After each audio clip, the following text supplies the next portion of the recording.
we go. Thank you. Welcome to our 10th annual Shining Star Dinner and 2nd annual Alan Davis Shining Star Dinner. Okay, I'll stop again.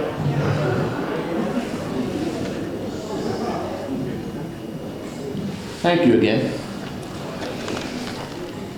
North Branford Education Foundation was established more than 10 years ago for the purpose of enhancing the needs of the North Branford community by providing funds that go beyond the conventional resources of a public school system. Since its start, we have now grown to offer scholarships as well as joining the community in raising funds for the special needs and projects of our youngsters, like the recent fund spearheaded by the Frank Castrovico family for music needs in our high school. We have also designed our fundraisers to bring together close to 1,000 people per year to enjoy events with their neighbors.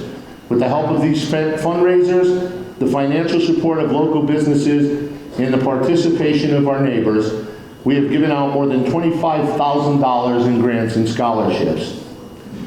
Our board of directors, though small in number, works hard to achieve this, and at this time I'd like to recognize our board of directors, Frank Forgione, Gioia Dolzani, Joe Criscola, Suann Mentone, Sue Calamita, Bruno Cristaldi, Kathleen Savowski, and Sherry Arvine has just undergone surgery and cannot be here this evening. Until last year, there was one constant from the start of our existence till his unfortunate and untimely death. That was Alan Davis.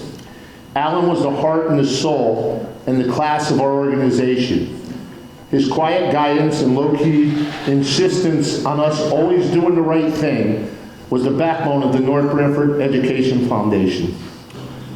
For several years, I begged him to be recognized as a shining star, and every year he humbly declined, saying there were many more deserving than I am. With all due respect to our present and past honorees, there was no one more deserving. Last year, the board unanimously voted to name this dinner and the award the Alan Davis Shining Star. It is only right that as long as this association exists, Alan Davis will be remembered as our perpetual shining star and an example for all of us to follow. I'd like to welcome Alan's wife, Karen, his daughter Allison, and his brother Scott, who are with us this evening.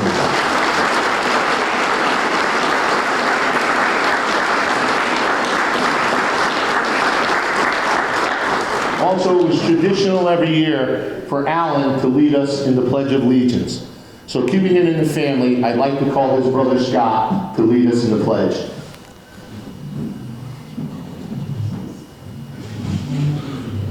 Please stand.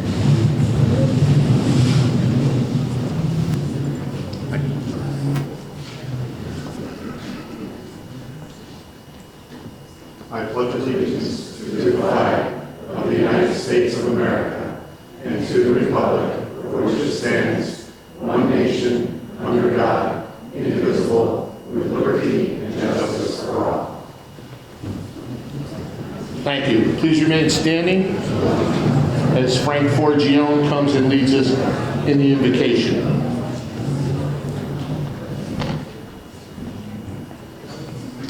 We can bow our heads, please. Dear Lord, thank you for bringing this group together in good fellowship and friendship. Thank you for blessing us with the 5 shining stars who have so enriched our community and in our everyday lives. Please bless this food which we're about to receive, and please bless this group as they depart not only today but throughout their time. Thank you.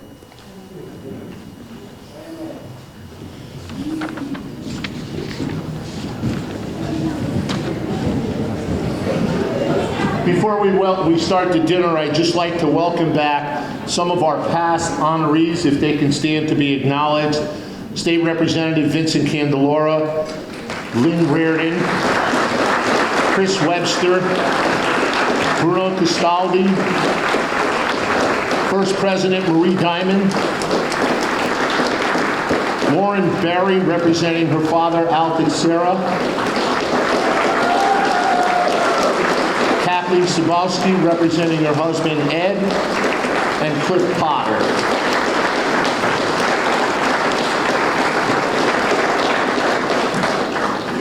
Okay, we're going to get started. The head of the show will call your tables, and we'll come back after dinner. Enjoy.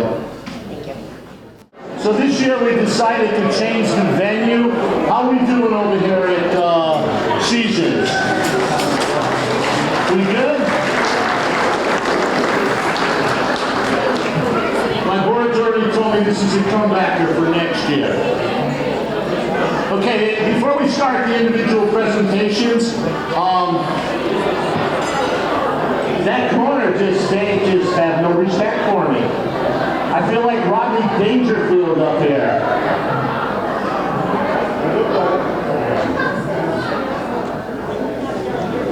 Hey, Cat, you still live? Get those guys quiet. Oh, that's him. Okay. All right. Before we start the individual presentation, we have a special presentation, a proclamation for each one of our honorees from Rosa DeLaura's office. We're going to read one, and then when we bring up the honoree, they'll come up and give them the plaque so we don't have to read it 5 times. It's the same plaque, just different names. So I'd like to call up Samantha Palumbo.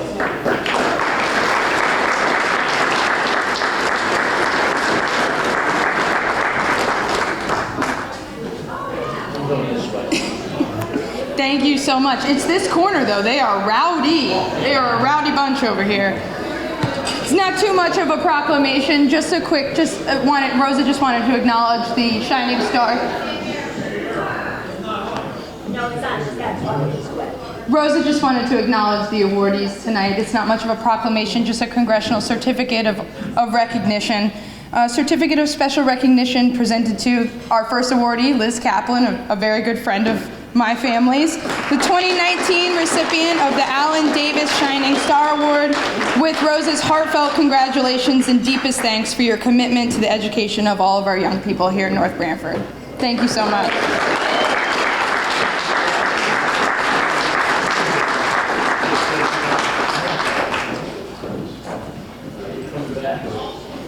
You can't do this from here? I don't know. It's much better on my knee. All right, I already got corrected once. It wasn't a proclamation, and I don't know what it was. I don't listen when people talk. That's what my wife tells me. Okay. We're going to do this the easy way. You don't want to listen to me. So our first shining star this evening is Liz Kaplan, and I'm going to call up her presenter, Dave Palumbo.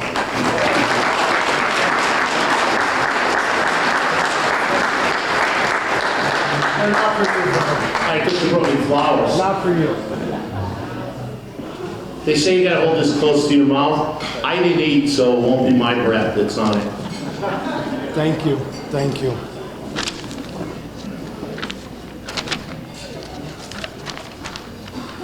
Good evening, everybody. I'd like to just take a minute. My name's Dave Palumbo, and I would like to congratulate all the honorees tonight. If you wouldn't mind standing up and give a warm welcome to the 5 honorees tonight.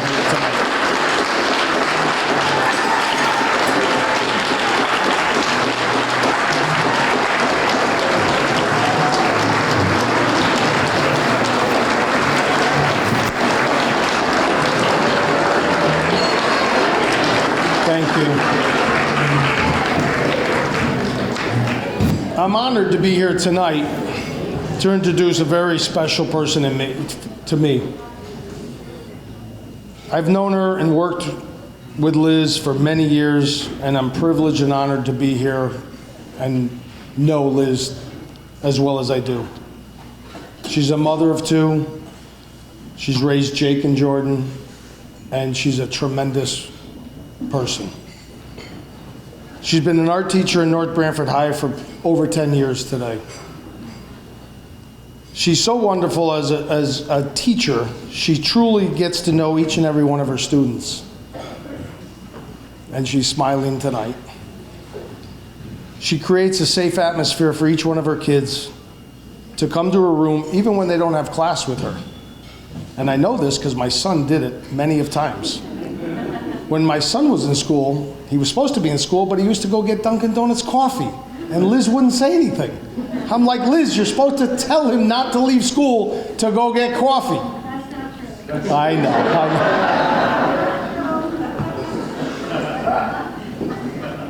But it's very true how her kids admire Liz so much and brings that atmosphere every day to her as a teacher and what she brings to her classroom. Her art room becomes an unofficial dining hall for the staff of NBHS.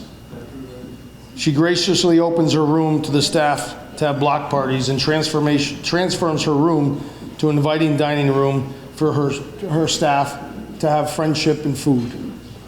It says everything about Liz and who she is every day. She's a tennis coach at the high school and has helped build the tennis program to where it is today.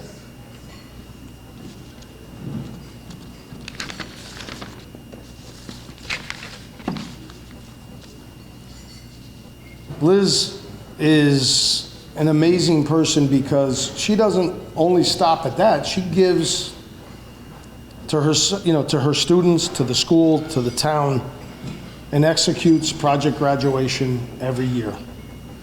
She puts her heart and soul into that. And we're blessed to have not only Liz, and it's unfair to say just Liz, to have all of the teachers that we have here tonight to give what they give to our kids. I grew up in North Branford. I went to North Branford. My kids went to North Branford. I have friends here tonight and family, and all of us here are friends and neighbors. To see what our kids, our superintendent here tonight that gives his heart and soul, and I know it for a fact because he takes a special interest in every kid in our school system. And it's heartfelt, it really is. And Liz is just one of those teachers that do that every day. She commits herself and volunteers so many hours to be the treasurer of the North Branford DTC. She's on the Economic Commission Board. Countless hours of every day, of every month, that we spend together doing what we have to do for the betterment of our town. We have a wonderful community here. Doesn't matter what side of the aisle you're on, where you are, what you believe or what you don't believe. We have a tremendous and unbelievable community, tight-knit community. She's a great listener. She gives help and objective opinions when needed. She doesn't criticize. She's always there to believe in the betterment of people, to believe in let us solve the problem today, no matter what the issue is and where you come from or what your beliefs may or may not be. I see it every day in Liz, and I'm truly honored to be here every day, and we go head to head sometimes, but she's always there for everybody, and she always is the most passionate listener to solve the problem. I work with Liz on many issues, boards, commissions, and committees in our community all the time.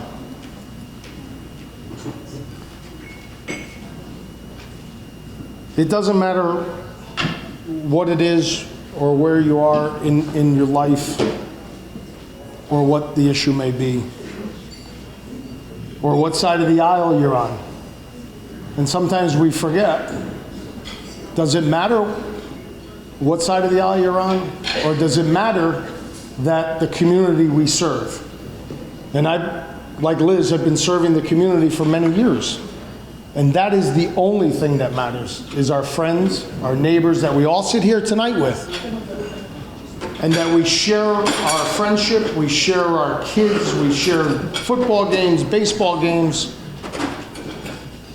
Liz always portrays that best image of being that person. She will always be there to resolve a problem with kindness, thoughtfulness, and the utmost respect at all times.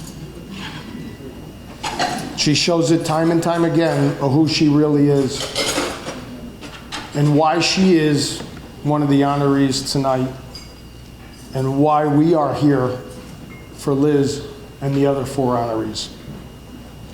And it was with the most deepest heartfelt thanks that I was asked by Liz to introduce her tonight. And on behalf of her and her family and her friends and what she gives to the town, I love her with all my heart, and I'd love to have Liz come up and introduce Elizabeth Kaplan Goldberg.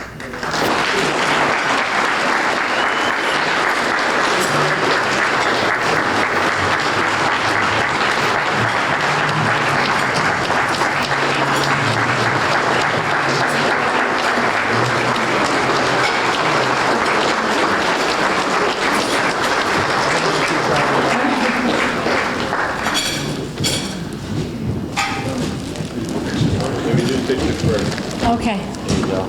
Dave, want Dave? Dave, Paula. What's that? Samantha. Samantha, Oh, I know. you're up. Oh, okay. Do you want me to go get the plaque?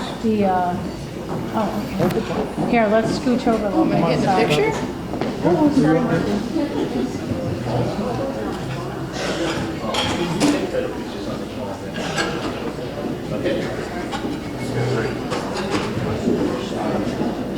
Good. Here's a hold it near your mouth.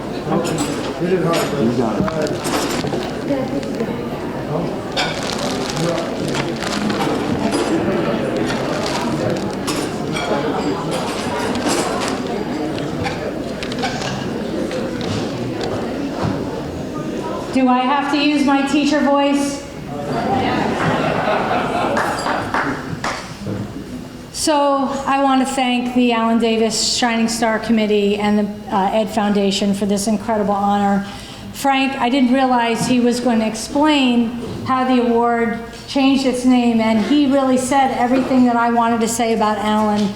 Alan was the consummate professional. I didn't have an opportunity to interact with him a lot, but whenever I did, he had a tremendous wit. He'd always make me laugh. You could see how much he cared about his school community and the community of North Branford. And, you know, of course, he's sorely missed, and his legacy lives on through all the people's lives that he touched throughout our community, and his family's here, and thank you so much. They're really, really great honor. So I want to thank David Palumbo. Dave and I got to know each other quite a few years ago, and yes, it was through the political arena. And what a lot of course, what he says is true. We care so much about the town of North Branford as a whole. And we do go head to head, and no, I did not allow his son to go out and get Dunkin' Donuts. I did not do that. Dunkin' Donuts, breakfast was delivered to my room. That's really the truth. So that is the truth. I didn't let him leave. But anyway, what we share and what so many people share, because there are a lot of prior recipients of this award, and so many people here that do things that are unsung, that don't necessarily get recognized, but do and do and do. We share passion, and that's why we love our community. And sure, is there stressful times? Absolutely. Do we get a little aggravated sometimes? But Dave and I will always share a laugh at the end of the day, and we really do try to problem solve. And that is one thing I'm very proud of. I'm proud of many things, but that is something we try to say, okay, how can we make it better? What can we do to move this forward, whatever the situation is? And I'm extremely proud of that. So how did I get to be a community volunteer? I am involved with a lot of organizations, and really the person that inspired me to do that, and she's here tonight, is Claudia Fawnin.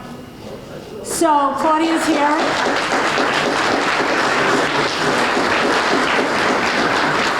Longtime kindergarten teacher at Stanley T. Williams School.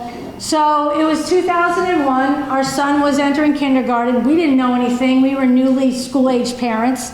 So she's telling us about the curriculum. It's back to school night, and she's telling us all about what kindergarten is. And then afterwards, she pulls me aside. I don't know why. I don't think I look particularly intelligent. And she said, Liz, you have to get involved. We have a new superintendent. There's a lot of really great things happening. You have to educate yourself to, you know, your child's education, but what's happening in our school district. And I said, okay. So I went to a few Board of Ed meetings, but even more fantastic was I became part of Claudia's 9 o'clock club. So she'd call me at 9 o'clock on any given evening, and she said, hey, can you come in the next day and help for an hour or whatever the kids? And it was so incredibly rewarding. So I'm going to embarrass my daughter a little bit right now. So I had this little harness thing. So I'd put she was only 5 months old. I'd put her in the little harness, and she'd fall asleep on my back, and I'd help the kids for a little while. And that really made me realize how much I loved helping people. So it sort of snowballed from there, and then I started to go to Board of Ed meetings. I started to learn, and I'd call Bob Wolf, and God rest his soul, the guy could clear a room with a look in his eye. He really could, and I believe we had a very respectful relationship because I wanted to know. I'd ask him questions. I'd just go in and visit with him, and he was always so solicitous because I wanted to learn. And then I became a Board of Ed member. And that was a transformative experience. And being on the Board of Ed, I learned how much pressure there is, how much responsibility you have, and you have quite a few people that you're responsible for and making good decisions. And it's about kids. And that is very difficult. And in education, decisions are not made on the snap. There is a lot of research and a lot of time and effort that goes into that. And I want to point out a few board members here tonight. I served with Marcy Onofrio back then, and I'm so appreciative that she's still on the Board of Ed today. And then there's Vince Mace. And Sean is here tonight, the board chair. And, you know, they have a tough job.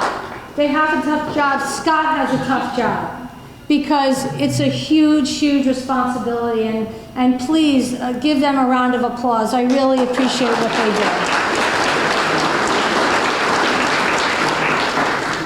So when I got off the Board of Ed, I needed things to do, I guess. I don't know. And I got on economic development way back when, and it wasn't really what it is today. I'm not sure why. But today we have a group of 7 dynamic people. Our new economic development coordinator is here tonight, Roger Soloway, and he's fantastic. I don't know how many of you have seen the Sunflower Project, the press that it's getting. It's on Facebook. We have a Destination North Branford page. We're developing a web page. This is about bringing smiles to our community. It's about helping our economy. And Roger is so dynamic, and I'm going to out where his office is. If you go into the town hall, it's the first door on the right. Please go introduce yourselves to him because he wants to hear feedback from you because that is what is going to continue to make our community great. So please go meet him when you can. I'm going to try to finish up pretty quickly here. Another organization I'm involved with is All the King's Horses Equine Rescue.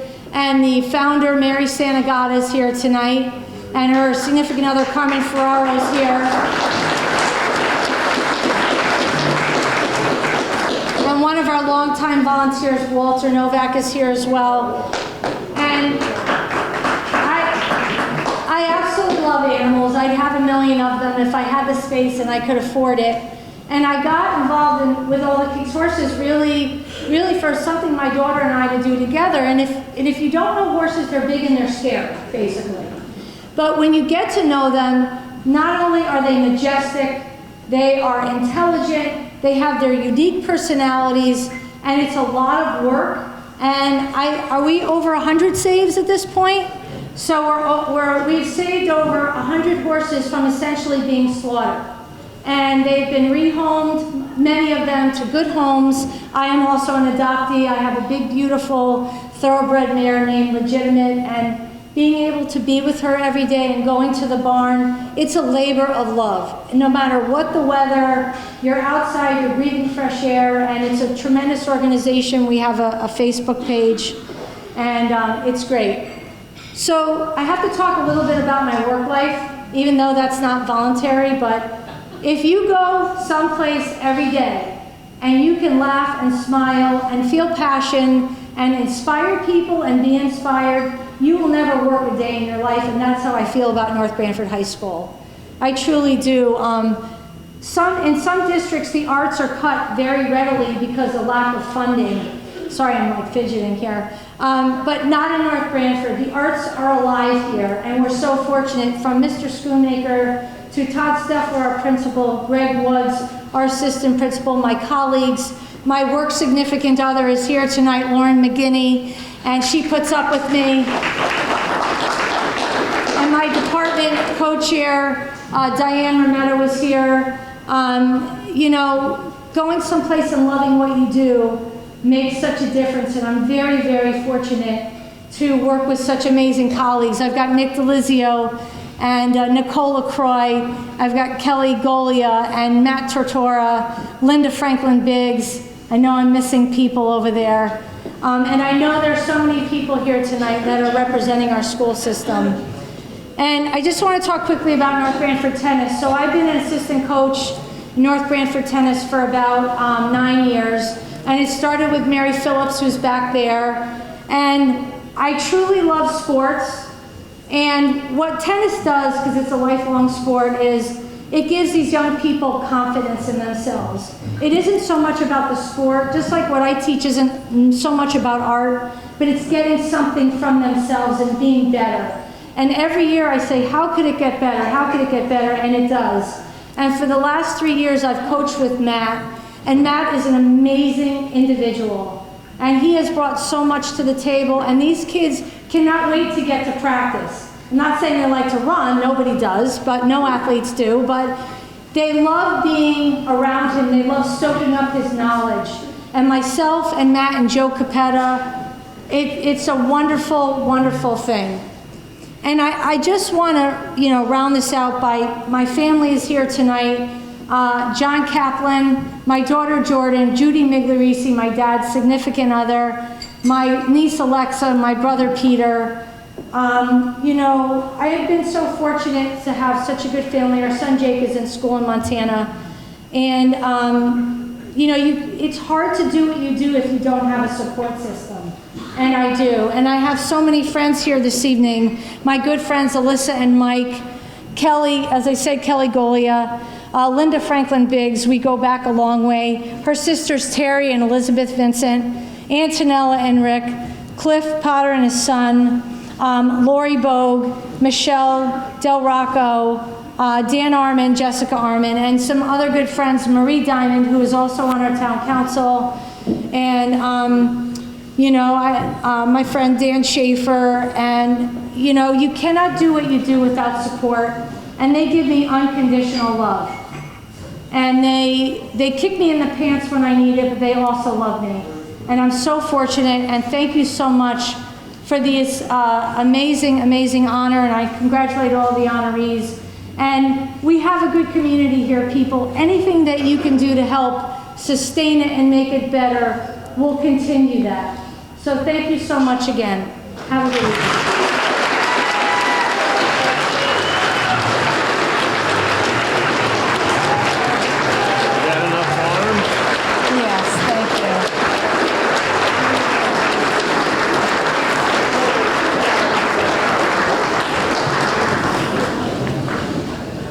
Liz reminded me of two things. One, when I was trying to date my wife, I think I used that same line.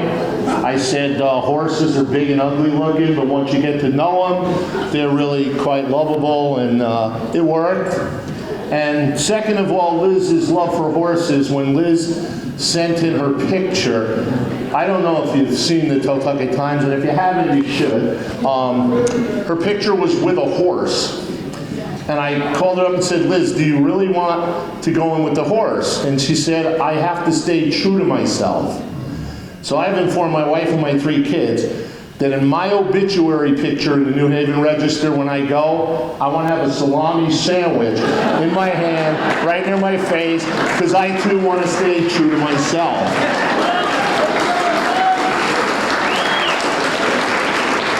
My daughter told me we wouldn't have to look too far for that picture. So, Our next star is Liz Hoskins, and the presenter will be Mallory and Noel Hoskins. Oh, that's the group that's been so noisy.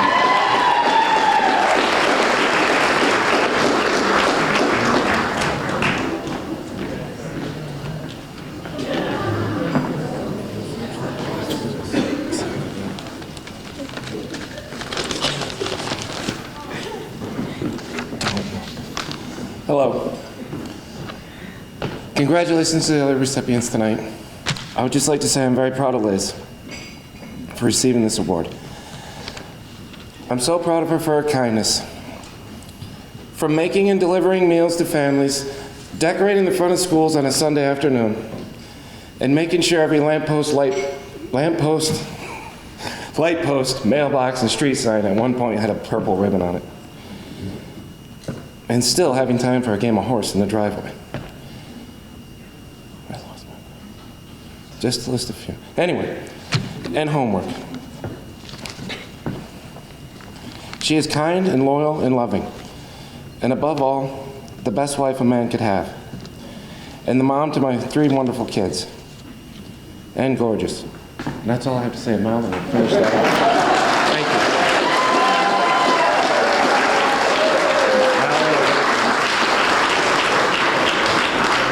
I'm so happy to be here tonight to introduce our shining star, my mom, Liz.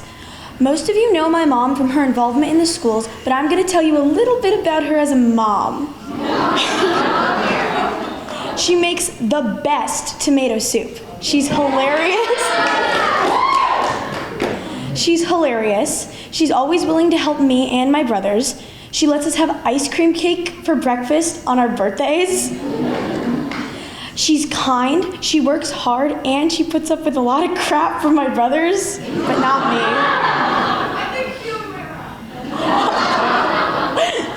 She's the kind of mom who's always thinking of others and how she can help. My mom helps out a lot in the school system. She has been a PTO mom for as long as I can remember. And I would be here all night listing the amount of events she plans, fundraisers she runs, and ways she helps out with our schools. People know that when they need something done, just ask my mom, and she'll figure it out.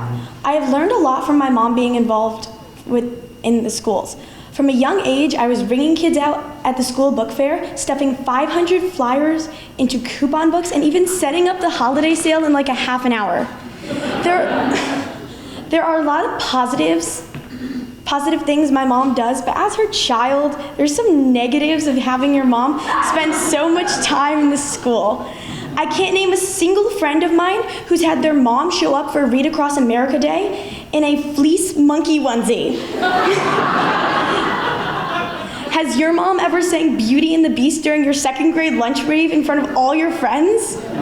How about a couple weeks ago, I'm heading to the Seussical cast party, and there's my mom behind me yelling, "Mallory," through a bullhorn. Aside from helping out her family in the schools, she also helps out other families who need some help.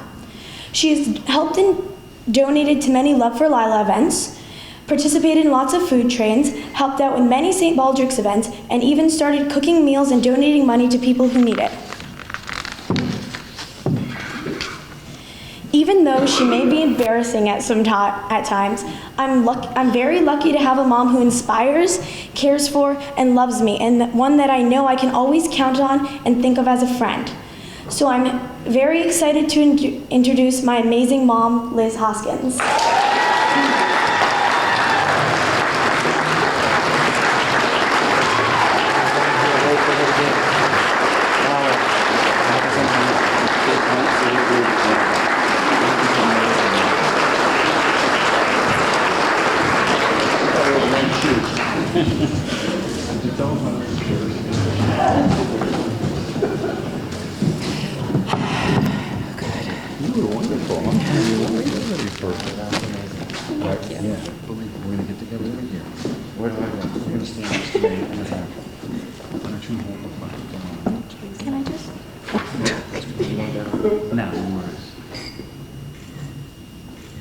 Thank you.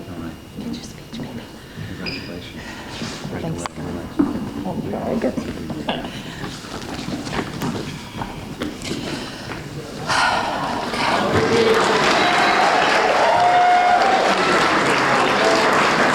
She deserves it. She did a great job. I'm so proud of you, honey, and thank you, Noel.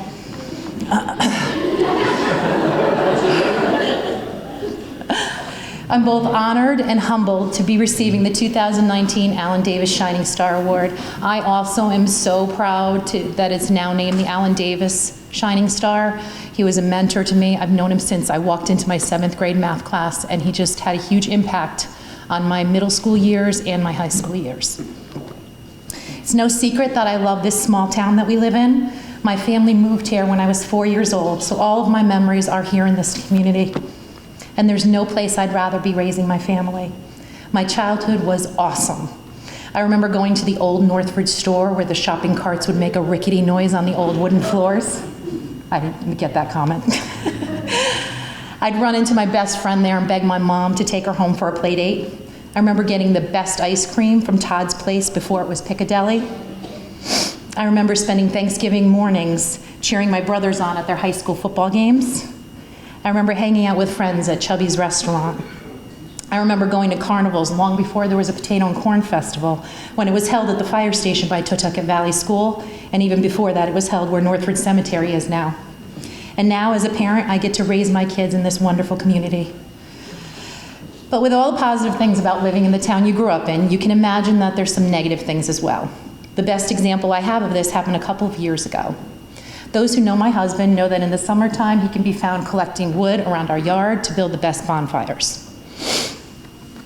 Now typically when you have a party in the summer, people will come to the party and bring a dish or a dessert to share, or a bottle of wine. Well, when people come to our house, they bring contributions to our burn pile.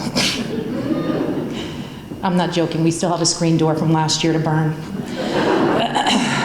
Let's just say one spring day, our fire got a little out of control. Who would have thought that dry leaves would be so flammable? And some might argue that our fire pit at the time was not up to code. Oops. So the fire got a little out of control and we ended up having to call the fire department.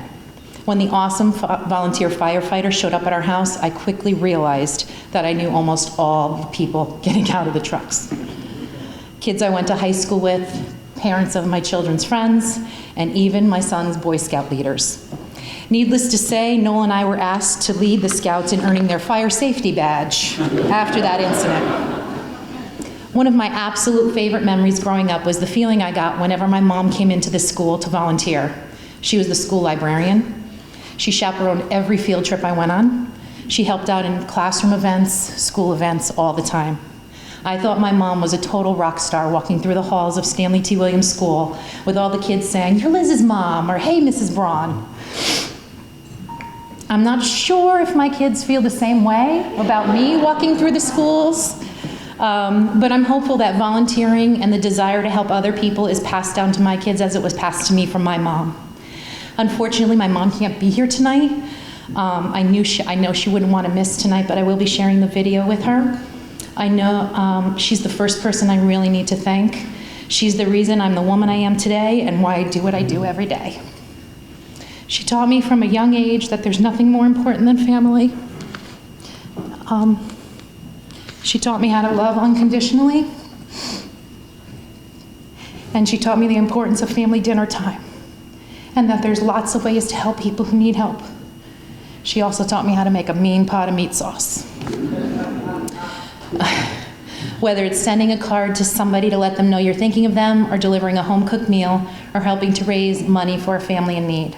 The best compliment I ever receive is when someone who knows my mom tells me I'm just like her. Along with my mom, I also need to thank my dad, who's here tonight. He's had a rough couple of years, and his retirement hasn't panned out quite how he planned. But watching him care for my mom has given me a newfound respect for him.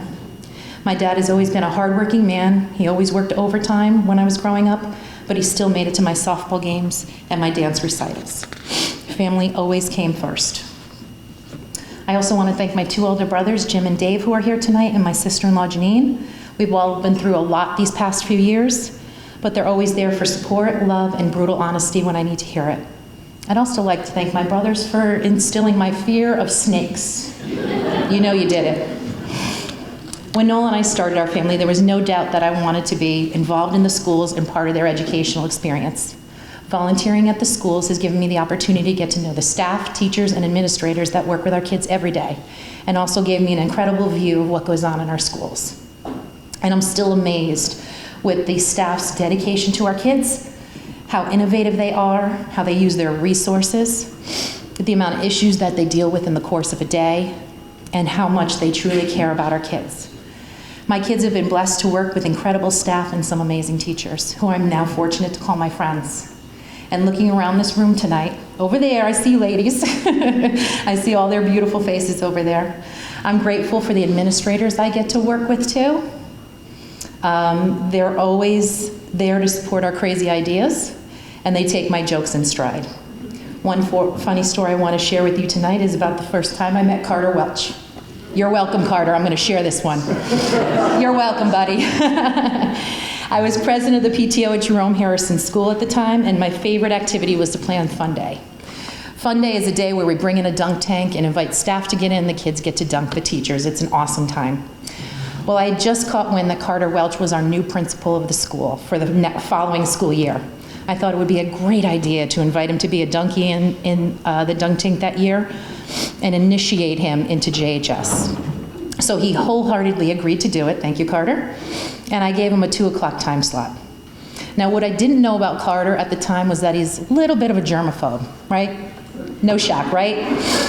So picture it, Fun Day, 2 o'clock, hot, sunny June day, 4 to 5 hours of dunkies in that dunk tank. That water was so murky, you couldn't see through it. And it was brown. Yeah, it was brown. Sorry, Carter. And there was things floating in it too at that point too, I think. But anyways, he took it like a champ, and the kids had a blast dunking him. I've also gotten Scott in the dunk tank too. That's one of my proudest accomplishments, Scott. Make the water brown though. No, you lucked out. You had the first time slot. You were smart. But as with many of staff at this school, they always go above and beyond. That's what I see every day I walk into those schools. So thank you to all the staff that work with our kids every day. Now, I'm not sure if you're aware of this, but there is a stigma and stereotype that follows PTO moms, right? You've seen the memes on Facebook. You've seen how we're portrayed in movies like Bad Moms. They're a bunch of emotionless, judgmental Stepford wives. I'll never forget when my friend Pina said to me, and we had been good friends for about a year, "Liz, I can't believe you're not a bitch. I thought you were for so many years simply because I'm a PTO mom." I'm pretty sure that myself and my PTO friends have blown those stereotypes out of the water. The reality is we're just a bunch of hot mess moms trying to raise responsible kids that hopefully someday will make a difference in their community and their world. I've gained a lot from being involved in PTO in our schools, but one of my favorite things is the friendships and bonds I've formed through working with these amazing women. I'm inspired daily of how hardworking and dedicated these women are to our schools and staff, and making sure that our kids are having the best time and making awesome memories. And we always have a blast when we're together. That helps too. We've been named the Dream Team, and I'm so proud of all that we've accomplished over the years, and I'm looking forward to all the fun in the future. Along with my PTO friends, I also need to thank my friends that are here tonight. There's no way I could do what I do without your support, love, and friendship. It's true what they say, that it takes a village to raise your family, and I hit the jackpot with my village. They are second moms to my kids. They know when I need space and when I need a text message just to check in. They deliver flowers, cookies, or a homemade batch of limoncello when I need it. They take care of my kids when I need it and when I need them. So thank you, ladies, for always being there and making me a better mom. To my kids, Nathan, Mallory, and Jacob, I am beyond blessed and so proud I was chosen to be your mom. There's nothing more important to me than being the best mom for you guys, and I hope and pray daily that I'm doing it right. I thought when I had kids, I would be teaching them everything they need to know, but they have taught me more than I could ever teach them. Nathan has taught me that sometimes in life you're dealt a different hand than you had expected, but that hand you're dealt is often more amazing than what you could have ever hoped and dreamed for. I'm so proud of him for pushing himself, stepping out of his comfort zone, and overcoming obstacles all the time. Nathan has also taught me, and he's going to love this one, the importance of time restrictions on your electronics. Yeah, it's true, honey. Mallory has taught me about perseverance. In fact, she even won a Student of the Month award for it, being driven and pushing yourself. I never would have thought that she would be interested in theater, but she comes alive on stage and shows her true confidence. She also taught me that going at your own pace is okay, except for when it's 7:30 in the morning, you can't find your shoes and your brother's laying on the horn in the driveway that you're going to be late for school. It does happen every day. Yes, it does. Jacob has taught me that a day outdoors is good for the soul. He can spend hours in our yard and never be bored. He's funny, smart, and definitely mischievous. He's also taught me that a hug can cure just about any problem you have. Another thing he's taught me, he's gonna love this, is how to clean the insides of a Stretch Armstrong doll off your hardwood floors. Thanks, Jake. I love you three more than you love me. Last but not least, I want to thank my husband, Noel. We'll be celebrating our 20-year anniversary this October. I knew I was marrying a great man, but I had no idea what an awesome dad he would be. Many times when I'm coming home from a PTO meeting or a Board of Ed meeting, I walk into our home and find our 12-person tent set up in our living room. Or he's pulled one of the kids' mattresses out and put it on the stairs to make an indoor slide. He had no idea what he was in for when I came home from my very first PTO meeting, panicked because I offered to chair the plant sale, which I had 7 months to plan, by the way. I was overwhelmed and regretting that decision, and he just laughed and shook his head. Boy, if I knew then what I know now. He's my biggest supporter and cheerleader. He grounds me. He puts the kids and I before himself always. He's hardworking. He makes me laugh, and he loves me. Thank you, Noel. I love you. Lastly, I just want to congratulate all the other shining stars tonight. You're all so deserving of this award. Thank you all so much for being here tonight and for giving me this wonderful recognition.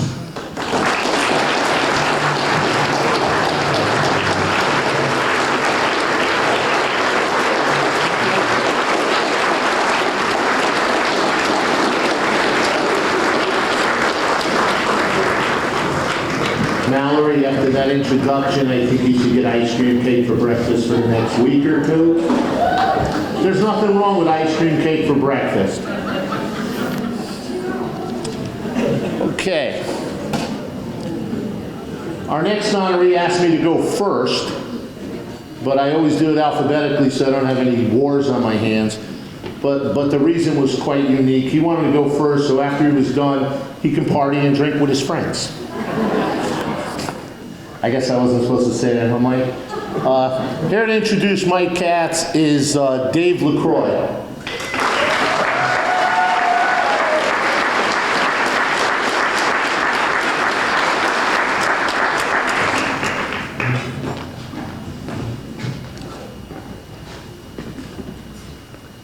I hid my speech down here because I was afraid my friends were going to take it on me.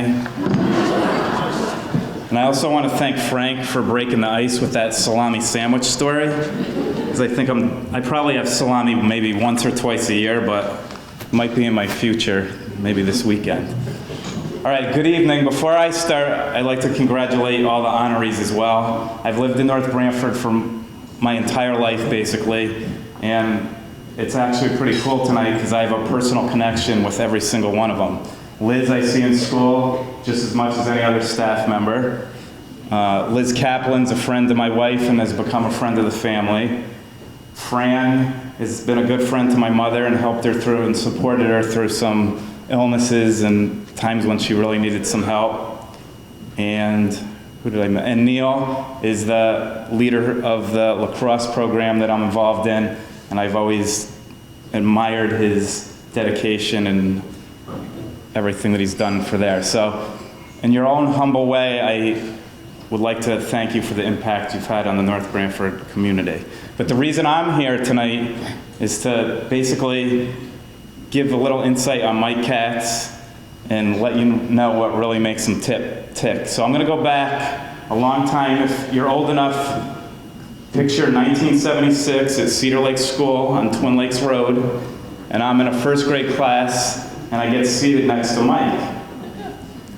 And it's really interesting because the memories are starting to fade from first grade, but all the memories I do have from first grade involve Mike. So one day, we're in Mrs. Fawnan's class, we go out to recess, and we're playing tag on the monkey bars, and Mrs. Cinquanta comes over and says, "Don't play tag on the monkey bars, it's not a great idea." She walks away, and we're 6-year-old boys, so we continue playing tag on the monkey bars.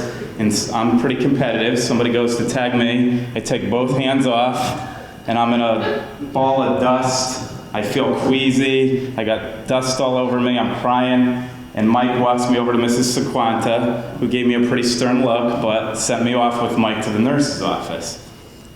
Next thing I remember is I'm in the emergency room, and I had a cast on my wrist, and I had a broken wrist. I go home that night, and I'm good, but my mom decides to keep me home the next day, but I had to go back to school to get my Mickey Mouse briefcase. So it's 1976, we get up to school, and I don't want to go in. I'm shy, I'm embarrassed. I don't want to go in and see the kid yet, I'm not ready. So it's 1976, you can leave your kid in the car for 2 minutes. My mom goes in, but I remember this part vividly. She comes back out to the car, and she opens the door and she says, "You have to come back in." And I said, "Why?" She said, "Well, Mike's in there and he's very upset and he needs to see you." So I think of Mr. Marks in our high school class that we had together, and he talked about friends of the road versus friends for life. And in first grade, I got a friend for life, because when Mike makes a connection with someone or something, which you'll hear about later, it's forever. So you've heard that Mike's empathetic and he's loyal, but the real reason we're here honoring Mike tonight is because he's probably, and I'm not exaggerating, the most passionate person I've ever met. Now I'll admit it, when talking to Mike, I've often called him crazy, often told him that he's nuts, but what I'm really referring to is his passion or zeal for whatever's on his mind at that time. So I'm going to use the word passionate and crazy kind of interchangeably. There are several things that Mike is crazy and passionate about, and I would say define him. The first and the most important would be his family. He's absolutely crazy about his wife Pam and his daughters Lindsay and Avery. Whenever he talks about them, he lights up. And in what is obviously his most important role as a husband and father, he's always passionate about doing what's best for his family. In our more serious conversations, he's always talked in heartfelt terms about the support that he's received from his parents, Mike Sr. and Nancy, and his sister Michelle. And the list has grown to include Pam and Michelle's families, who are also here to celebrate with him tonight.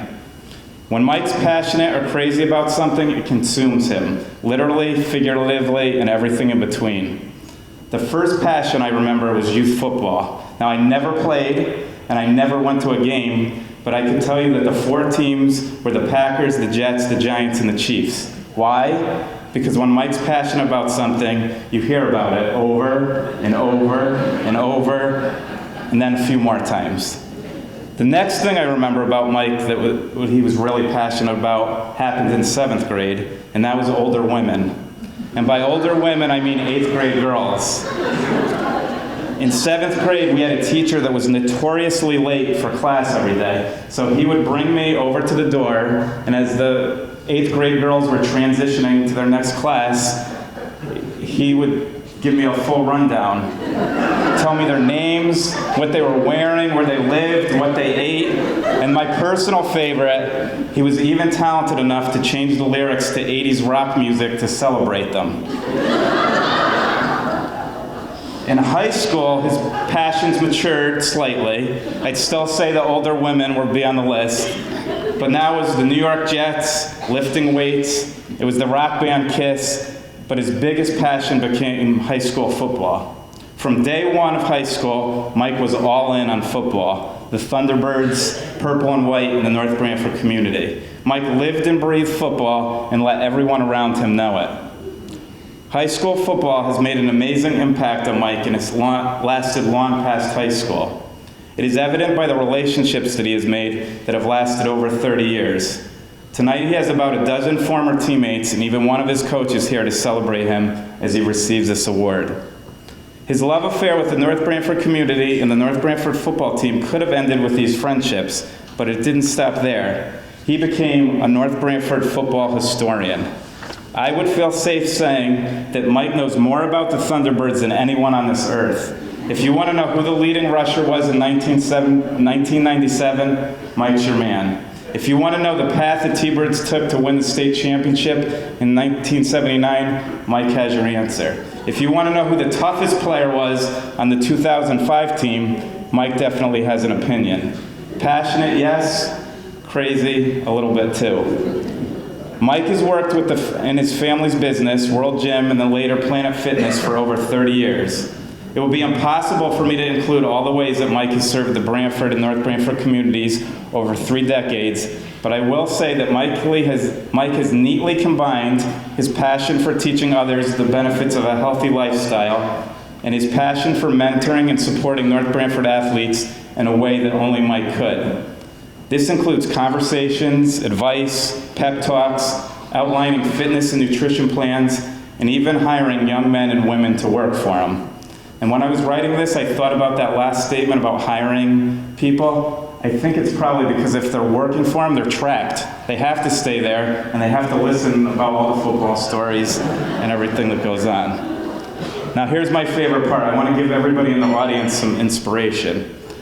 For everyone out there who's always wished for something so hard and it still hasn't happened, keep the faith. If you wish hard enough, it can come true. Somehow, Mike used his position as self-proclaimed football historian and superfan to make one of his lifelong dreams come true. He actually got himself a position as a volunteer coach on the North Brantford High School coaching staff. How did he do this, you ask? He just started showing up. I'm serious. I'm not kidding. He just started showing up uninvited to practices. Then he started showing up to scrimmages. Then I remember this phone call specifically. He got himself on the team bus. He kept wishing and wishing, and somehow he got himself on the sideline. And over time, he started getting the privilege to address the team before games and even give an award at the team banquet. Best of all, now he is in full gear dressed in North Brantford purple and white. We'll add persistence and passionate, and if you believe it, it can come true. So I've seen Mike preach, I've seen him teach, I've seen him inspire. I've seen him impart his knowledge to every North Brantford athlete that would listen, and even a few that probably weren't that interested. He didn't do this to receive a shining star. He did this to give back to the community he loves and cherishes. He has done it in the hopes of teaching kids to live a healthy lifestyle, in hopes of building kids' confidence, in hopes of them building stronger relationships with their teammates, and in the hopes of building their friendships that they will have for the rest of their lives. He models his spirit and enthusiasm in hopes that he will pass it on to young adults who will become the next leaders of our community. In this way, Mike has been a valuable member of the community he loves so much. So I thought I'd end with a quote. And at first I thought maybe Knute Rockne or Joe Namath could be appropriate, or maybe some of those lyrics from a Kiss song. But then I thought, let's class it up a little bit.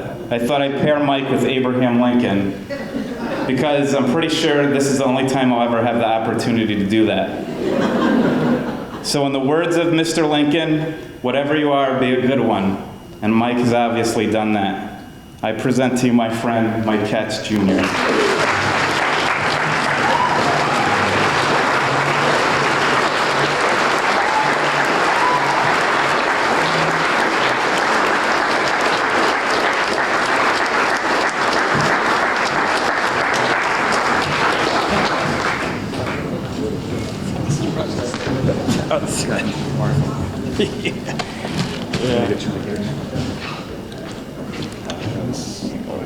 Slide over this way.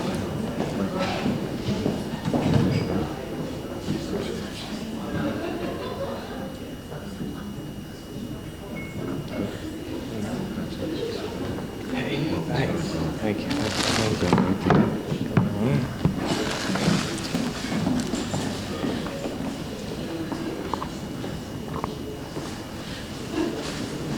Dave, which one? Here? Yes. All right. Got it? Good? Hey, Dave, that was amazing. I really appreciate it. All right. I knew the tears were coming. I really have. All right. So I just wanted to thank each and every one of you, the North Brantford Education Foundation. Congrats to Fran, Liz, Neil, Liz. This amazing award.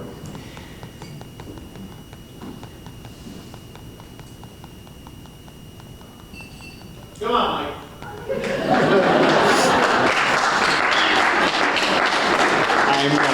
I'm truly honored. So Mr. Davis is a wonderful, caring, giving person. He gave back to the MB students, the community for his whole life, and he is greatly missed.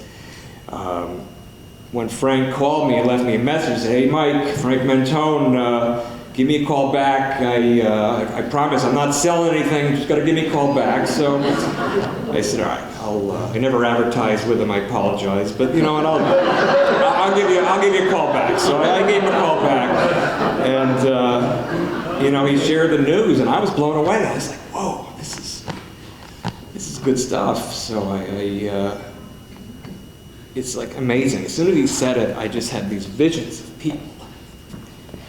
And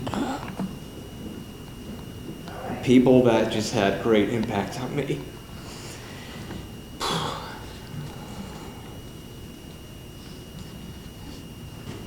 I said, I'm going to be really excited or I'm going to cry, and here it is. So, a little crazy, a little passionate, I guess, right? So, I just want to recognize so many people that impacted me. When he said it, I had these visions. Little kid, middle school, high school, college. The list goes on. So. All right, so just want to thank my parents. Thanks for choosing North Branford. They live in New Haven. They came to this little farm town, and it was a phenomenal decision. I really appreciate you building that house and, being just supportive, caring, loving. Just amazing parents taught me how to never quit, work hard, be humble, appreciative, and respectful, and appreciate that. I love you. My wife, Pam, I want to thank her for, I asked her out for like 4 months. Kept getting no, I don't think so. So the perseverance, right, that passion. Finally, I said, Pam, just one date, and if it doesn't work out, that's okay, but I'm not asking you to marry me, just one date. And that was December 6, 1991, and it's all good. So you are amazing. I'm always thankful for being supportive, encouraging in all I do, and you are a tremendous mom, wife, and just human. My daughters, Lindsay and Avery, love you both more than you will ever know. You make us so proud, and the sky is the limit for you too. Al Proto couldn't make it tonight. My just an amazing mentor of mine taught a bunch of us really how to learn how to love and how to communicate. A lot of things you don't get in school, but things he taught me my senior year I've used for the rest of my life, and he unfortunately couldn't make it tonight. People like Babby Noon. Babby Noon was my 3rd grade gym teacher, like Energizer Bunny, just always makes you feel good. You're around her, no matter, it doesn't matter, just the energy is amazing, and I just appreciate her teaching me, and then having my 2 kids and just passing on that passion. Coach Mark Curcio, my freshman football coach, 1984. I always tell everybody, when I met you I was a boy, when I left you I was a man.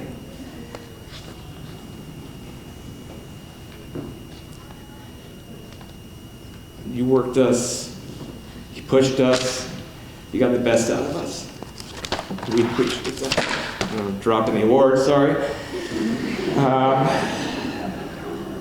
You know what, and to have, 10, 11, 12 teammates from 30 years ago here, it's amazing. So, we had good times and worked hard together, and I love you guys like brothers.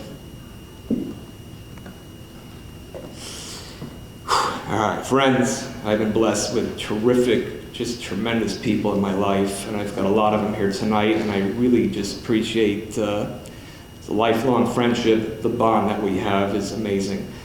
I've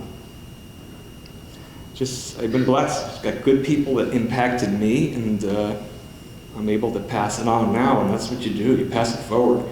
So I want to thank Sarah and Christina, who worked with me for many years at Planet Fitness. tremendous humans, great people. We worked as a team. We supported each other. And I want to thank Anthony Salvati. He's the one who gave me the opportunity to coach football, the youth level, and then he kind of opened the door, along with what Dave LaCroix said, just always being there to kind of have to have me. I just became part of it. So everybody's had a tremendous impact on me, and it's just shaped me into the person I am today. So I get to take all those positive experiences, give back to the students and the athletes at NB, and I want to be that Babby Noon, that Al Proto, that Mark Curcio to those kids. I want to be that coach, that mentor, that friend they remember for life. So it's a true passion of mine, and I get to give back. So I appreciate it. And I want to thank everybody, all the honorees. The support is tremendous. I truly appreciate this, and I am very blessed. So I thank you all.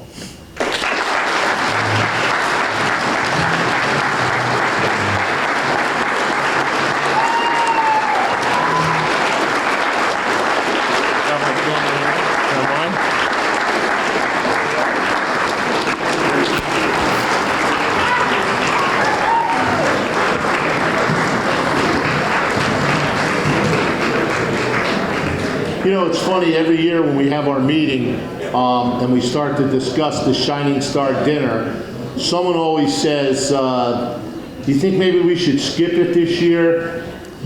And I'm one of the guys that always says no, because I never think that it's too hard to find 4 or 5 shining stars in North Branford. And so far tonight, we've proven that with some of our introductions and then our actual speeches by our honorees. So, no, we can find people in North Branford that are tremendous every year. And if you're wondering why Scott's running around in a suit and sneakers, I'll let him explain that when he gets up here later. Next on the list, being presented by Avonlia LeBeau, and you can correct me when you get up here because I'm sure I messed it up. And I should have asked you earlier, but I'm not that good of an MC. She's going to come up and present her dad, Neil LeBeau. Avonlia. Where is she?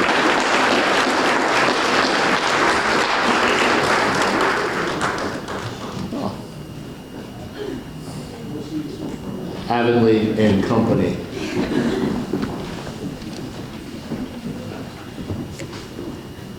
So I'm Avonlia LeBeau, a junior at North Branford High School. This is my little sister Autumn LeBeau. She's in 4th grade. And my sister Braden LeBeau, who's a freshman, and my brother who did not want to come up, Patrick LeBeau, in 7th grade. And of course, we want to congratulate all the other honorees tonight as well. So I'm just going to start off with a little story.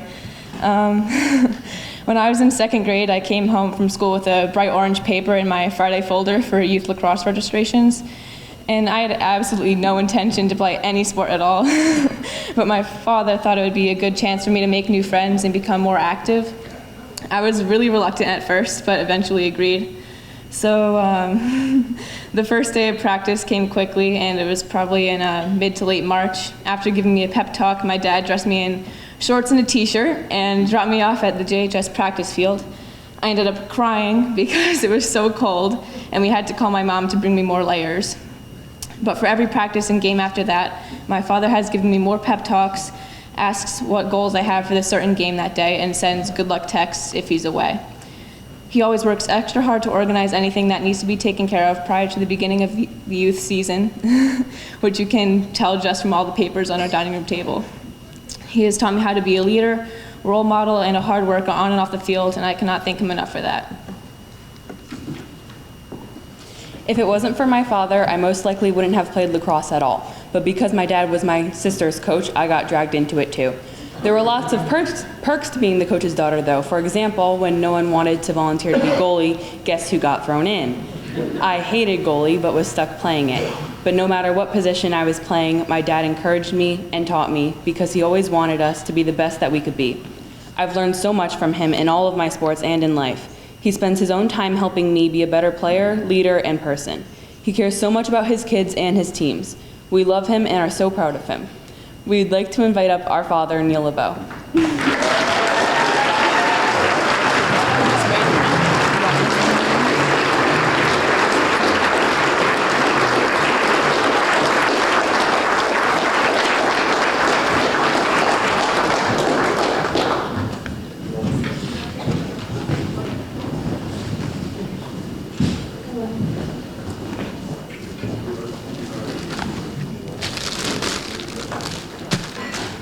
I was gonna have your girls stay for the picture.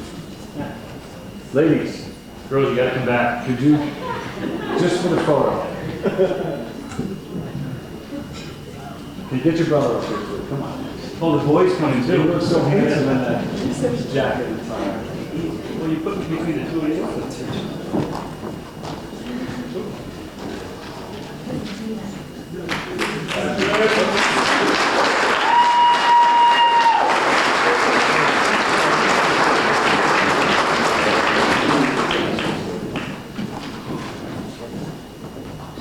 Well, thank you.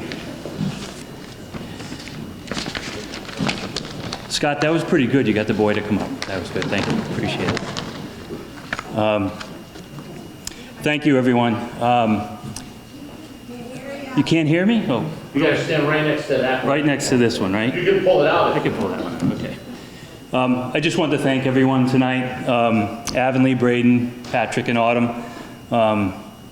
Each one of you at this point in your lives are smarter, kinder, and have more potential than I ever did or ever will. And I hope you realize that. Avonlea and Braden, when I asked you to introduce me tonight, you both teased me telling me you're going to turn this into a roast. I should have reminded you that I get the microphone after you get the microphone. So the last one with the microphone usually gets the last laugh. I'd also be remiss if I didn't mention, she's going to kill me, that I'm not the first LeBeau to be honored with an award in Mr. Davis's name. Last spring, my daughter Braden received the 2018 Alan C. Davis Leadership Award at NBIS.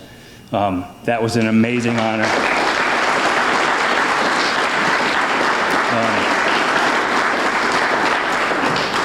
That was an amazing honor for Braden and our family, and we couldn't be more proud of her. Thank you to all my family and friends who are here tonight. I truly appreciate each one of you taking the time to be here, and more importantly, supporting the mission of the North Branford Education Foundation. I'd like to thank Frank and the North Branford Education Foundation Board of Directors for selecting me as a member of the 2019 class of Alan Davis Shining Stars. I also would like to congratulate the other members of this year's Shining Star class, Liz Kaplan, Liz Hoskins, Fran Murphy, and Mike Katz. You all do amazing things every single day, and I thank you. I'm actually a bit humbled and embarrassed to be even up here in front of all of you based on the amazing things that those four individuals do and have done and continue to do for our town and for the people in our town. So congratulations to each one of you. It also was an amazing tribute to Mr. Davis that the foundation decided to rename this dinner the Alan Davis Shining Star Award Dinner. Mrs. Davis, I'm sure that Mr. Davis is looking down on everyone in this room tonight with a big smile on his face. I was lucky enough to interact with Mr. Davis a little bit, and on a couple of occasions he would stop me and ask that I call him Alan, and I never could. He was Mr. Davis. I never could bring myself to call him Alan. What's more amazing to me than being selected by the board of directors as a member of this year's Shining Star class is that one of you crazy people actually nominated me and thought it was a good idea. When Frank called my house, like Mike, I didn't answer the phone, right? I had to call him back. When Frank called my house to let me know that I had been nominated and that the board had selected me, I thought it was some sort of joke. He assured me that it wasn't a joke. He told me that the board doesn't just accept nominations. They actually ask people about the nominees. They reach out to folks in the community. They talk to different people to see if it would be a good fit, and which leads me to believe that there are other people out there who maybe shouldn't be operating heavy equipment tonight. It's very humbling. Tonight, I really accept this honor on behalf of all the current and former North Branford Youth Lacrosse families, coaches, board members. Nothing happens in a vacuum.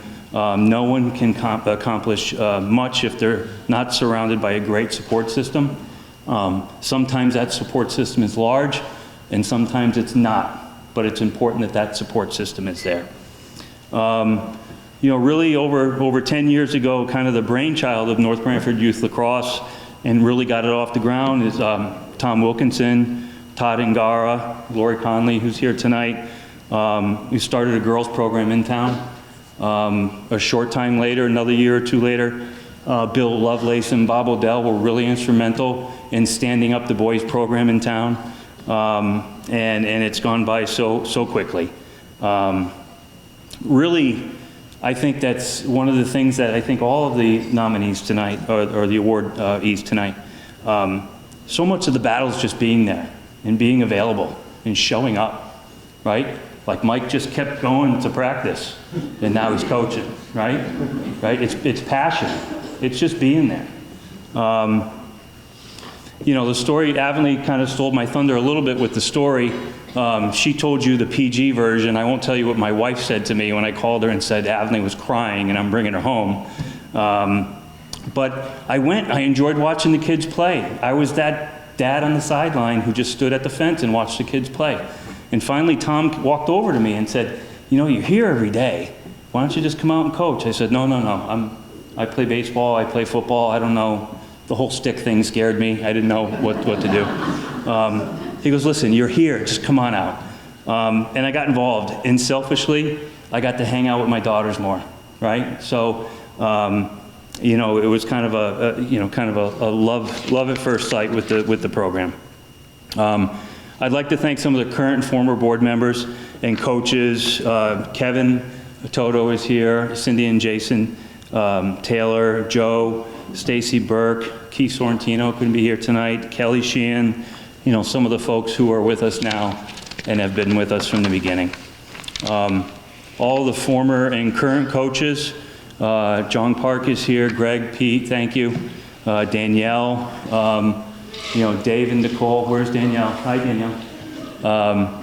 Dave and Nicole LaCroix, who are coaching with us now and are a big part of the program. We thank you. And to all of the former coaches who couldn't be here tonight. A lot of us are in the same boat, right? So whether you're a volunteer, sports coach or an educator, we're in the same boat. We're doing a lot of the same things. You're running from, in the terms of a coach, coaching, Little League baseball or Little League football, lacrosse, what are we all doing when we get out of work? We're racing from the job that pays the bills to get to a field, so we can get there and work with the kids. We're working early, we're working late, trying to work on practice plans, trying to figure out how you're going to keep kids engaged and teach them something at the same time, and still, the most important thing, have the kids have fun. We don't usually get to eat dinner with our families. If you've ever looked, I'll never forget, I had to stop by Lynn Reardon's. Where's Lynn tonight? I had to go by Lynn Reardon's house one afternoon to pick up some signs from her, and I opened up the back of my truck. Lacrosse balls fell out, the bag fell out, there was a stick, and she just laughed and said, you can tell it's a coach's car. A lot of us have coach's cars. It's pretty scary. Besides parents and administrators and coaches, when I'll speak specifically about youth sports leagues, you need a good, solid group of parents to help. And there have been some parents around that have been helping since I can remember when the girls started in second grade. And some of them are here tonight. So we have Stephanie and Lance Kilburn, Jack and Amy Norton, Carolyn and Keen Regan, always willing to help, always stepped up, and were asking us what they could do. People like Lynn and Mark Reardon and Matt's Mission, who give of their time and their resources selfishly to always help, most of the time without asking. They have an amazing Parks and Recreation Department led by Lauren Monroe and supported by Franny and his awesome team in Public Works, right? Have you been on our fields lately? Right? They're not the greatest fields in the world, but those guys work magic on the fields. Baseball fields, lacrosse fields, football fields. They do an awesome job. And there's, I mentioned about being there and getting involved, right? So how do we keep kids in town engaged in academics, athletics, the arts, whatever it is, choose something. That's what I've always told my kids. It may not be team sports, it may not be, an academic adventure, but do something and pick something that you love. Our family loves this town. We've only been here for 16 years. Moved to town from Massachusetts, but we fell in love with the people of this town, the neighborhoods and the schools. Our family, we are truly lucky, and we are not a unique family in town. We have had an amazing experience in the school system in town. Our family really enjoys all the educators that we worked with. It starts with Scott and his team and all of you as educators in town. It's amazing. One of the greatest things, and the things that I love now, my kids are starting to get a little older, but I love going to field hockey games or lacrosse games, and girls that are juniors and seniors now participating are kids that I coached and that we coached when we were in second grade. And how can that be? How can 10 or 12 or 14 years goes by very quickly. Selfishly, I get to be around my kids more than I would if I wasn't involved. I'm not sure how much that means to my kids, but they'll never know how much that means to me.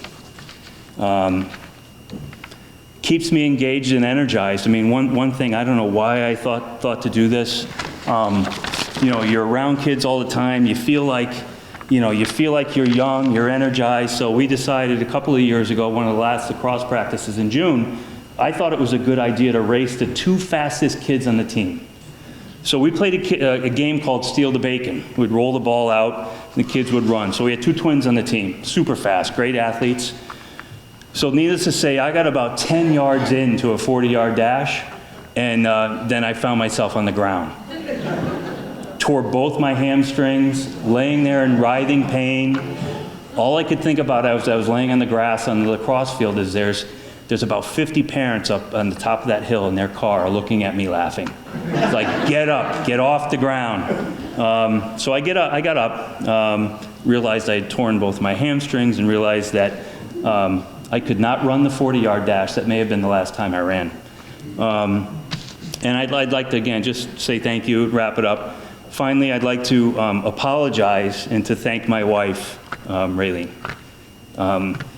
She does an amazing job dealing with me and our 4 children, most of the time with non-lacrosse related items. She's the voice of reason in our family and does an amazing job ensuring that kids get fed, they make it to school, they get to the gym or the field, and usually it's the right gym or field. Sometimes we go to the wrong place. She's the enforcer in our family. She often refers to me as the fun dad because I will come home and constantly undo all the work she's done with our children over that day. She rarely loses track of our kids, but sometimes. It's 4 of them, they can get away from you. I'm not around to cook. I rarely clean. I'm pretty sure I have 8 or 10 projects at home that I've started and haven't finished. She's our kids' #1 fan, and the reason why I can dedicate all the time that I do dedicate to the kids in my volunteer role. And for that, I am grateful. I do not tell you enough or acknowledge how much you do every single day, and I love you. Thank you all.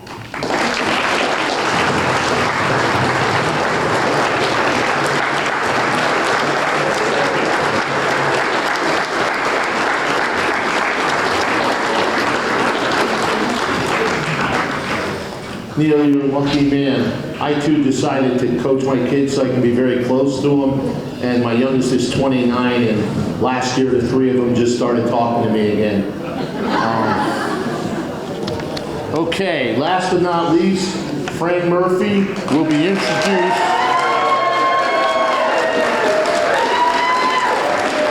To be introduced by a former Shining Star, Lynn Reardon.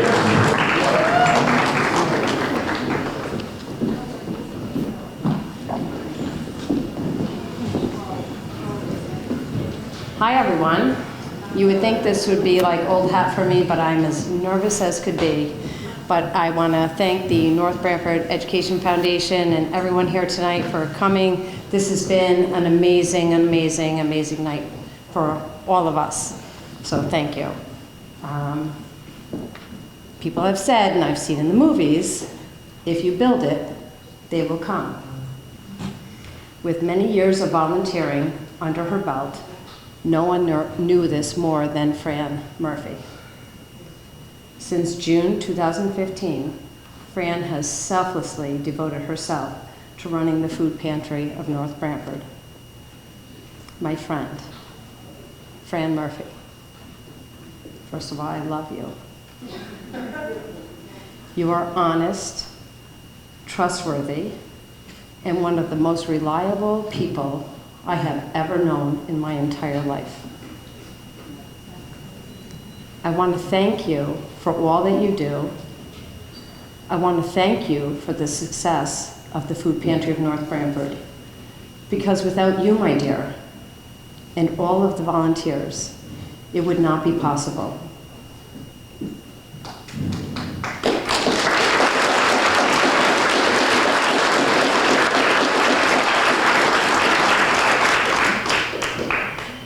The food pantry is a passion of mine, but it is your job, and you have done so, so well. And we are all, especially those that are in need in this town, so very, very, very grateful for you. Thank you for all that you do. Ladies and gentlemen, please rise and thank you, Fran Murphy.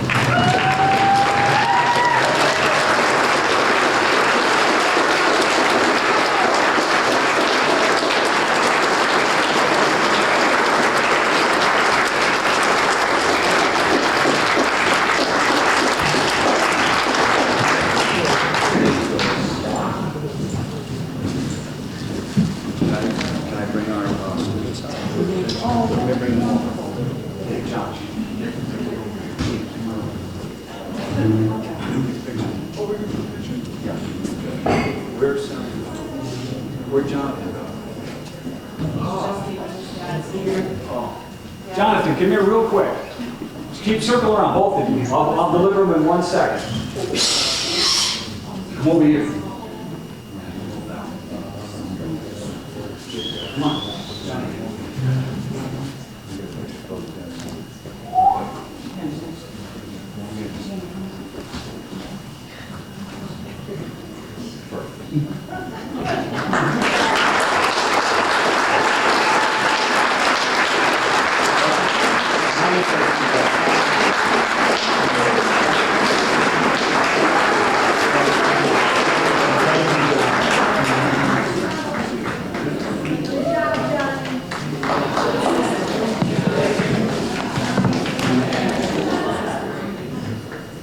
Oh my goodness. Sorry, I'm very nervous. For 7 weeks and 2 days, I've been carrying around this little piece of... Can't hear you, Fran. Bob, talk to the mic. I'm trying to. Is that better? Is that better? So for 7 weeks and 2 days, I've been carrying this around that says, courage is feeling the fear and doing it anyway. And I'm extremely fearful right now. I want to thank Lynn for the introduction. Thank you also to the Ed Foundation, the Board of Ed, friends and family who have gathered here tonight. Congratulations to all the other recipients. I'm very humbled to be part of this group. Anyone who has worked with Lynn on a project or committee can attest to her drive, passion, and energy. Meeting her in 2012 while assisting a family in crisis allowed me to see firsthand how much she loves this town and its people. She envisioned a sustainable pantry that would be a member of the Connecticut Food Bank with fresh, healthy food and for anyone who needed it. I told her I would do anything to help her get this vision off the ground. Without the hard work and persistence of Lynn and Frank Forgione, there would be no food pantry in North Branford. We are very thankful to St. Andrews for giving us a home. When I was summoned to the first meeting of the Board of Directors, I was humbled to be appointed the Executive Director, extremely nervous to make Lynn proud, yet excited at this new venture. Last year, I felt it necessary to decline the Shining Star nomination late in the game, as my husband had stage 4 cancer, my brother needed a liver and a kidney transplant, and I myself was in stage 4 kidney disease. After much soul searching, I decided I could not celebrate, let alone celebrate myself. When Frank Mentone called me this year, my husband Peter said, "I want you to do this."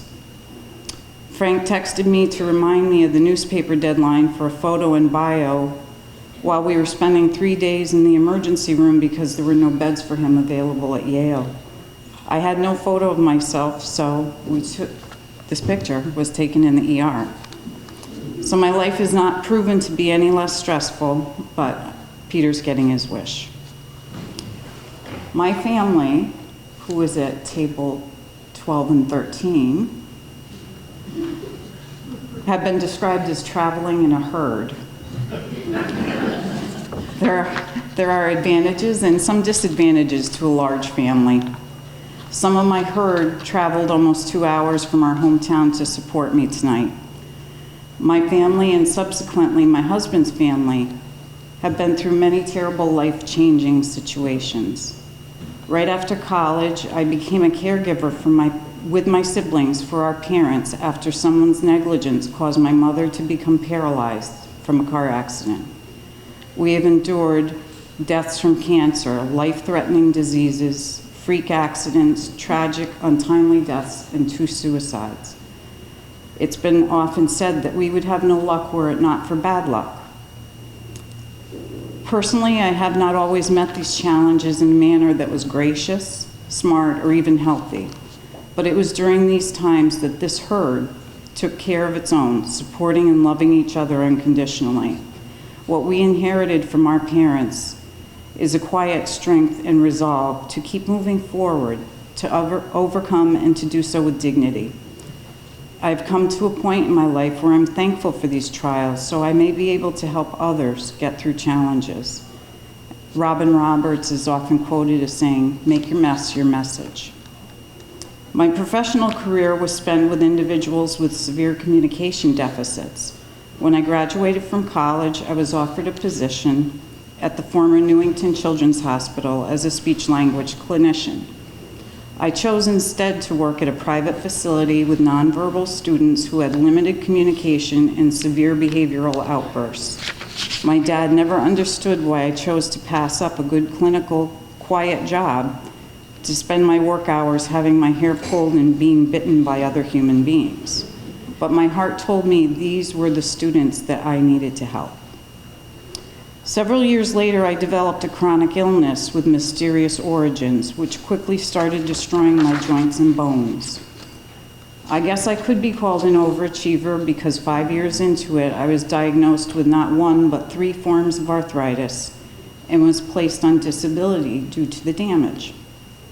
The doctor who diagnosed me told me it would take another 5 years for me to feel better, although most of it was irreversible. Being the primary breadwinner, I was forced into a system I had no knowledge of. Disability does not provide you with insurance for 2 years. I was sick, had a young child, and my husband was working 2 jobs plus side work just to pay the bills. We spent our savings, my 401k, and resorted to borrowing from family to try to get by and not lose our home. $40,000 worth of medical bills and a car accident when I was hit from behind totaled my car, incurred another hospital bill, and forced us into bankruptcy. I had no knowledge of social services or any assistance programs and didn't even know we had an office here in town. Why would I? I never anticipated this situation. I went to DSS on Bassett Street in New Haven and was told, come back in 6 months, reapply, and tell us you're separated even if you're not, because single mothers get more help. I did not understand what kind of system this was. Incorporating all of these life experiences has prepared me for what I do today at the Food Pantry of North Branford. I can honestly tell people I've been there, I understand what you're going through, and it will get better eventually. I can tell people about the wonderful information Louisa Breen has access to, as well as other programs available in this great town. We do not just provide food. We ease the burden of how the bills will be paid, we listen, and we care. People rely on us, whether for a month, a year, or indefinitely. On snow days, I will be there because if it helps one person, it's worth it. One of my favorite sayings is, helping one person may not change the world, but it may change the world for that one person. Our amazing volunteer base is made up of over 50 community members and some even from other towns who share a genuine desire to help others. I cannot say enough about this awesome group of people. Table 9, table 11. They're the heart and soul of the pantry. On a personal level, I am forever grateful for the support and love they have shown to me and my son during the past few months. I was able to take care of my husband without any concern as to how the pantry was functioning. Everyone in this room has witnessed the kindness and generosity of North Branford through events and fundraisers for individuals, families, organizations, and causes. The Connecticut Food Bank knew that we were opening a vital service for this area, as they expedited our membership when we opened and waived the mandatory 3-month waiting period. We are fortunate to have the local postal carrier sponsor us in the National Food Drive. Ciccarelli Farm is a huge contributor of fresh produce in the summer. All of this makes us the success that we are. The amount of support we receive from civic groups, individuals, businesses, and especially the schools is heartwarming and humbling. The involvement of the children in the community is near and dear to our hearts.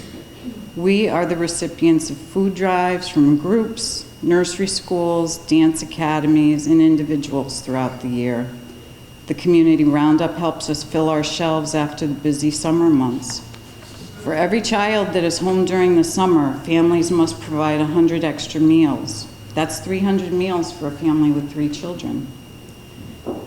We've had young children bring us change. They collected food or gift cards they bought with money from chores, selling lemonade, cupcakes. There's a toddler that comes in every other Wednesday during the summer with a quart of cherry tomatoes from his garden, because actually the truth is Charlie doesn't like tomatoes, so he'd rather bring them to us. We have a wonderful relationship with Bob Boudreau and his Greenagers at the North Branford High School Greenhouse and Garden. Now he is a shining star. Students who come for community service hours have come back to volunteer on their school breaks once they go away to college. At this point, I would like to highlight some very special guests over at table 10. The students from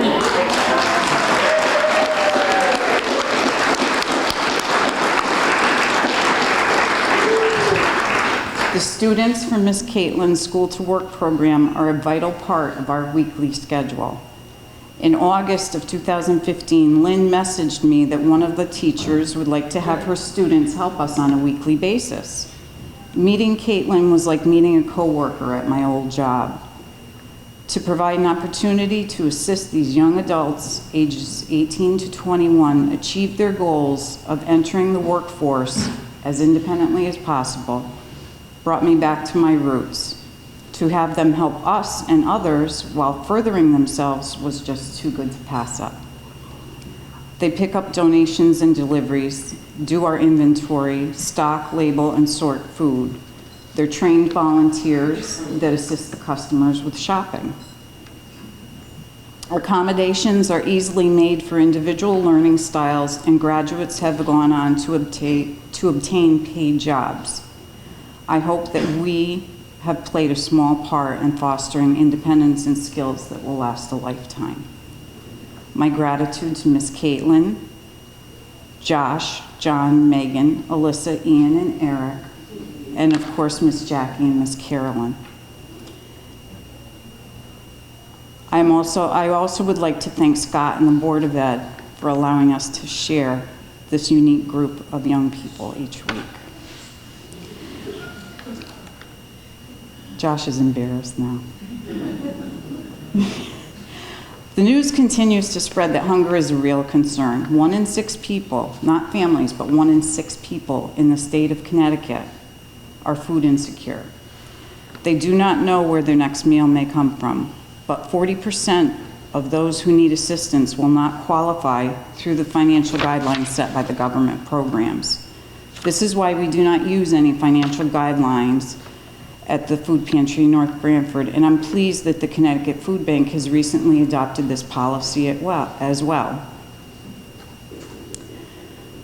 To walk down those 7 stairs at that pantry is a difficult thing to do. To be in a vulnerable position like that is humbling. To ask for help in a small town may be intimidating. The food pantry in North Branford is dedicated to providing an environment that's warm, welcoming, and inviting. When I was writing the speech, the only thing that kept coming to me was that I'm only a cog in the wheel. Ian liked that. And then I looked it up and it says, someone or something that is functionally necessary but of small significance or importance within a larger operation or organization. I really am only a cog in the wheel of the food pantry. If it were not for the volunteers, for the donors, for the students, for Lynn and Frank, there would be no food pantry in North Branford. I do what I love. I work for free, but kindness and compassion are free as well.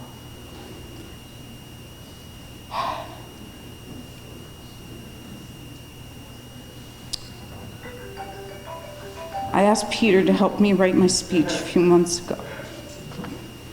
And he said, just tell people what you do. But then again, they already know. Be grateful for every day. You don't know how your life can change in an instant. Be kind to others and treat everyone as you would want your family to be treated. Thank you very much for the time.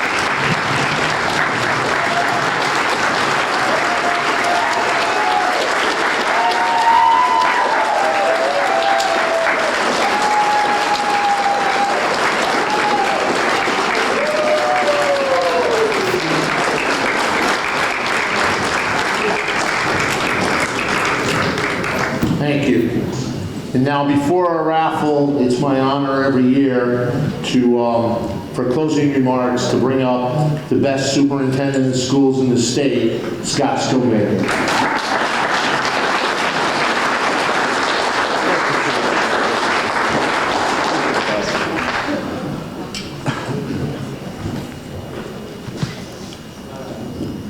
Thank you.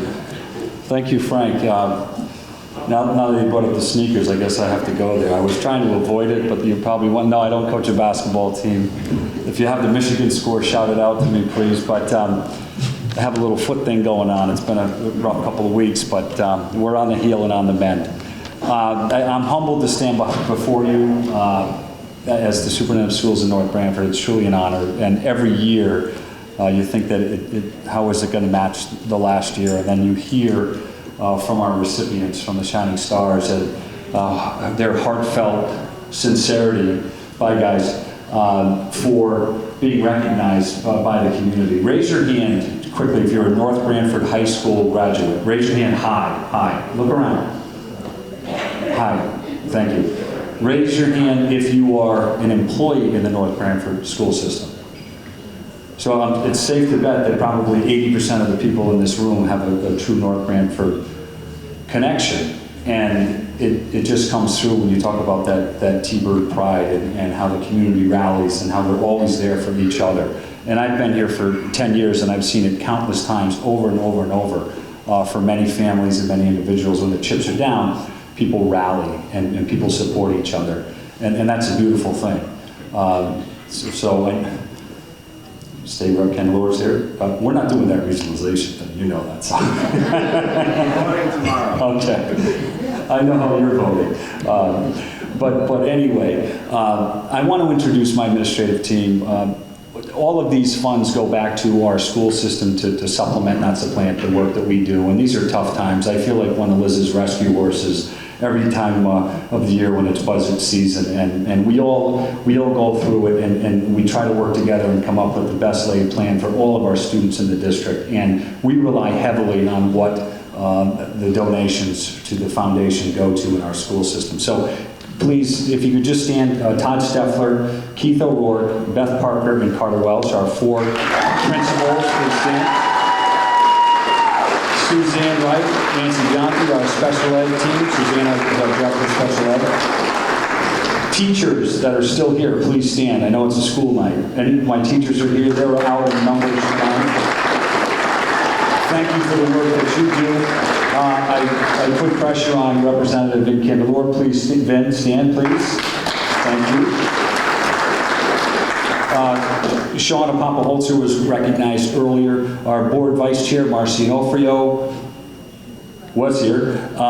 Vincent Mace is here. I see him on the 50-yard line back here. Vincent, thank you.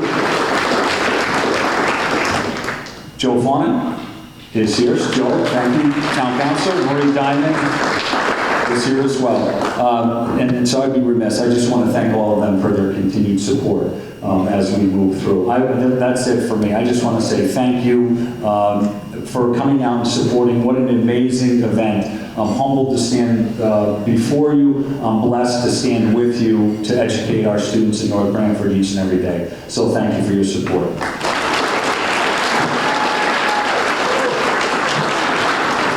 Thank you all for coming. If the honorees are still here, if we can get them all up here for a team photo.